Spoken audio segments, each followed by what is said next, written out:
Dr. Peter Baofu, welcome to Thahameso News this morning. Thank you for inviting me. Your profile is quite rich. Talk about the China-U.S. trade impact on Africa, especially countries that are supported significantly by both China and the U.S. Well, that is a difficult question to answer because in a way you have to pick and choose, but in another way you cannot just pick and choose because you have to face the reality. So in a sense, behind your question is an assumption about the balance of power theory.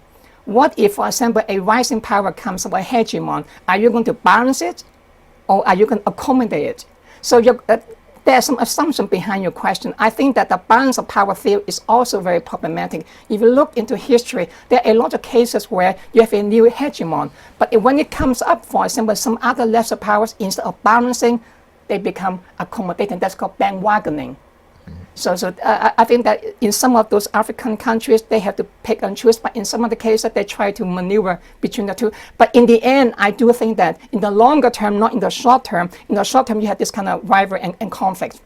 A very difficult choice. The same thing for Australia, for the Philippines, for Vietnam, for many of those countries. They have now facing a very difficult choice, but in the short term. But in the longer term, I think that the shift of power is shifting to the east. And now you have the China will be the dominant superpower, and then India next. It will not be America anymore. America used to be number one.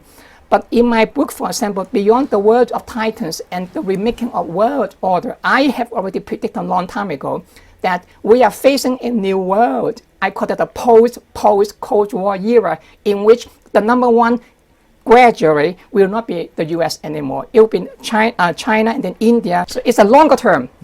In the longer term, but not in the shorter term. In the shorter term, use this kind of competition. But on the other hand, there's also a lot of cooperation too between the two. Professor, thank you for your time on the Thahameso program this morning. Okay, thank you. Okay. Mr. Mutay, again, Professor Peter Baofu, ke letswalo la America. O na le PhD ya political science. O rutile dikolong tse kgolo tse mmalwa Europe, Middle East le America. Mme o na le mangolo a degree a fetang 5. Mme o ngotse dibuka tse ka bang 150 a metso e mmedi. Ha re matha re titi re fetela ka lefapeng la dipapadi.